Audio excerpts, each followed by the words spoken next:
உலகமெங்கும் உள்ள கிறிஸ்தவ பெருமக்களுக்கு வசந்த் தொலைக்காட்சியின் இனிய கிறிஸ்துமஸ் நன்னாள் வாழ்த்துக்கள். அடுத்ததாக ஊட்டியில் மிகவும் பிரசித்தி பெற்ற செயின்ட் தாமஸ் சர்ச்சின் வரலாற்றையும் சிறப்பையும் காண்போம். தூய தாமஸ் ஆலயம் என்று அழைக்கப்படும் செயின்ட் தாமஸ் சர்ச் உள்ளபடியே வரலாற்றின் பக்கங்களில் இன்றளவும் பெருமையுடன் குறிப்பிடப்பட்டுக் கொண்டிருக்கிறது. ஏனெனில் இத்தேவாலயம் அமைய காரணமாயிருந்தவரின் பெயராலேயே இந்த தேவாலயம் இன்றும் அழைக்கப்படுகிறது.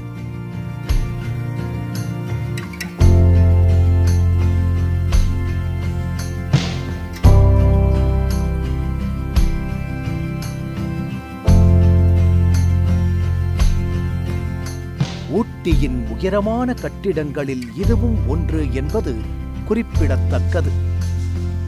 உதகையில் பெருகி வந்த ஆங்கிலேய குடியிருப்புகளைக் கொண்டு இங்கு மேலும் ஒரு தேவாலயம் தேவை என்பதை ஆங்கிலேயர்கள் கண்டுணர்ந்தனர்.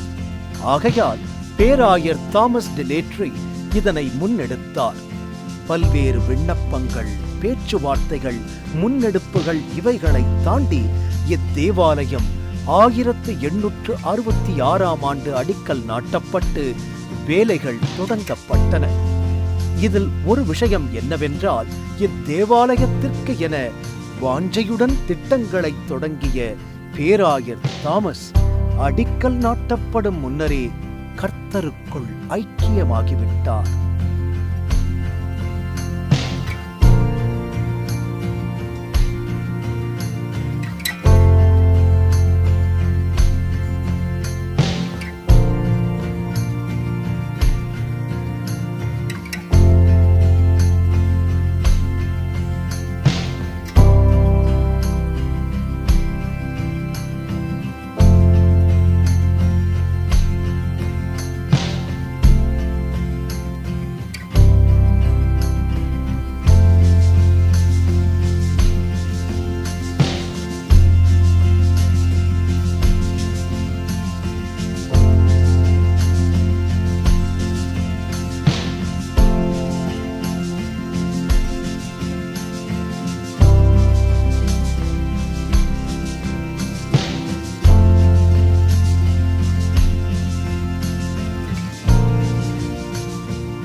பல்வேறு கட்டிட மதிப்பீடு, செலவுகள் என்று மாறி மாறி திட்டமிடப்பட்டு பல்வேறு நிலைகளில் அதிகாரிகளின் ஒப்புதலுக்கு காத்திருந்து ஒரு வழியாக 4 ஆண்டுகால பணிகளுக்கு பின்னே 1870 ஆண்டு தேவாலயம் சிறப்பாக கட்டி முடிக்கப்பட்டு கல்கத்தா பேராயர் ராபர்ட் வில்மன் என்பவரால் பிரதிஷ்டை செய்யப்பட்டு இதனை முன்னெடுத்த பேராயர் தாமஸின் பெயராலேயே மக்களின் வழிபாட்டிற்கு என திறந்து வைக்கப்பட்டது.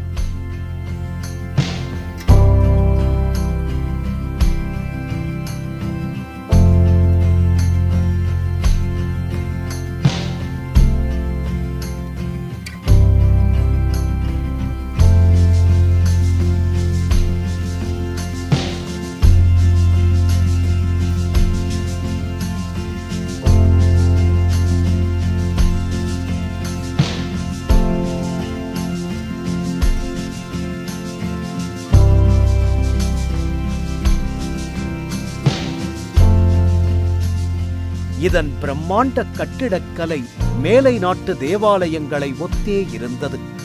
பிரம்மாண்ட தேவாலயத்திற்கான நுழைவாயில் குறுகலாக அமைக்கப்பட்டது. இங்கு நிலவும் சீதோஷண நிலையை கருத்தில் கொண்டே வடிவமைக்கப்பட்டது.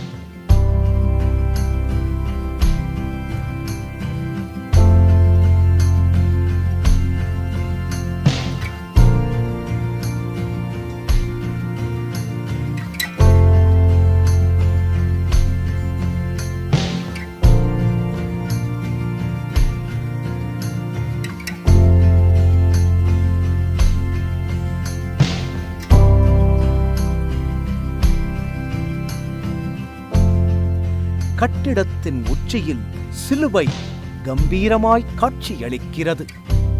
எழில் கொஞ்சும் ஊட்டி ஏரியின் அருகே அமைந்துள்ள இத்தேவாலயம் பார்ப்பவர் மனதில் ஒருவித பரவசத்தை மூட்டுகின்றது.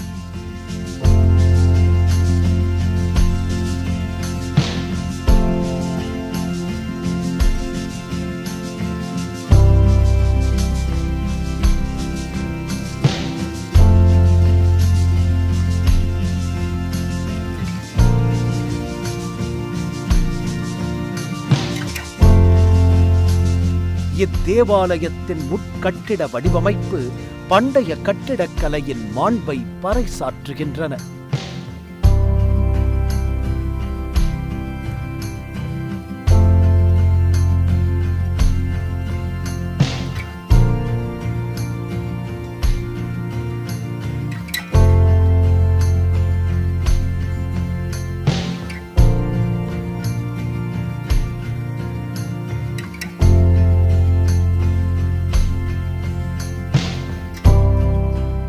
உயர்தர தேக்க மரங்கள், அழகிய வண்ண கண்ணாடி ஜன்னல்கள் இவை மட்டுமல்லாது பரிசுத்த பீடம் என்று இதன் தரம் ஒப்புயர்வற்று விளங்குகிறது. இத்தேவாலயத்தில் ஆரம்பத்தில் ஆங்கிலேயர்கள் வழியில் ஆராதனை நடைபெற்றாலும் தற்போது தமிழிலும் ஆராதனைகள் நடைபெறுகின்றன. இவ்வாலயத்தின் பரிசுத்த பீடத்தில் அமைந்திருக்கும் வண்ண கண்ணாடி ஜன்னல் மறைந்த பேராயர் தாமஸ் நினைவாக அவரது மனைவியால் நன்றியுடன் தேவாலயத்திற்கு அர்ப்பணிக்கப்பட்டது.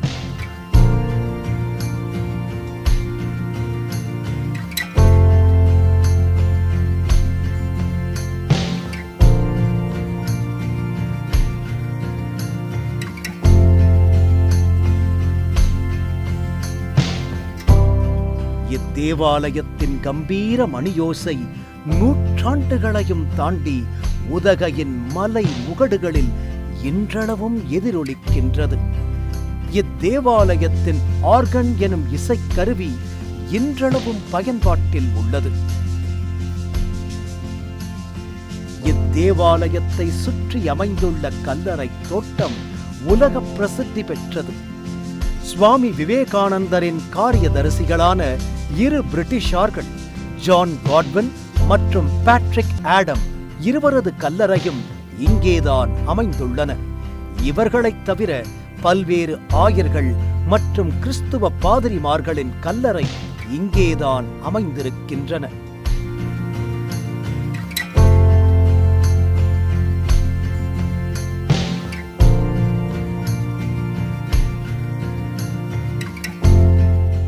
இன்றும் 100 ஆண்டுகளை கடந்தும் பல்வேறு நாட்டவர்களையும் தன்பால் ஈர்த்துக் கொண்டிருக்கிறது ஊட்டியின் அடையாளமாக திகழும் செயின்ட் தாமஸ் சர்ச்.